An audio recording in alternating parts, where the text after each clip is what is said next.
সর্ববেদময়ী গীতা সর্বধর্মময় মনু, সর্বতীর্থময়ী গঙ্গা সর্বদেবময় হরি।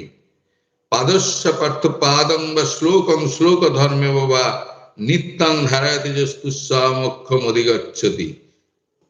কৃষ্ণ বৃক্ষ সমুদ্ভূতা গীতামৃত হরিত কি মানুষই কিন্ন খাদ্যের কলমল বিরেচনি।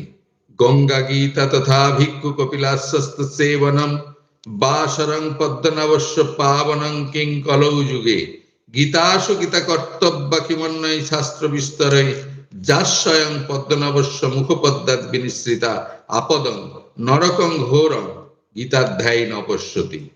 গীতা সম্পূর্ণ বেদময়ী, মনুস্মৃতি সর্বধর্মময়ী, গঙ্গা সর্বতীর্থময়ী এবং ভগবান বিষ্ণু হলেন সর্বদেবময়। যিনি গীতার সম্পূর্ণ একটি শ্লোক, অর্ধ শ্লোক, একটি চরণ অথবা অর্ধচরণ প্রতিদিন পাঠের দ্বারা ধারণ করেন, তিনি অন্তে মোক্ষ প্রাপ্ত হন।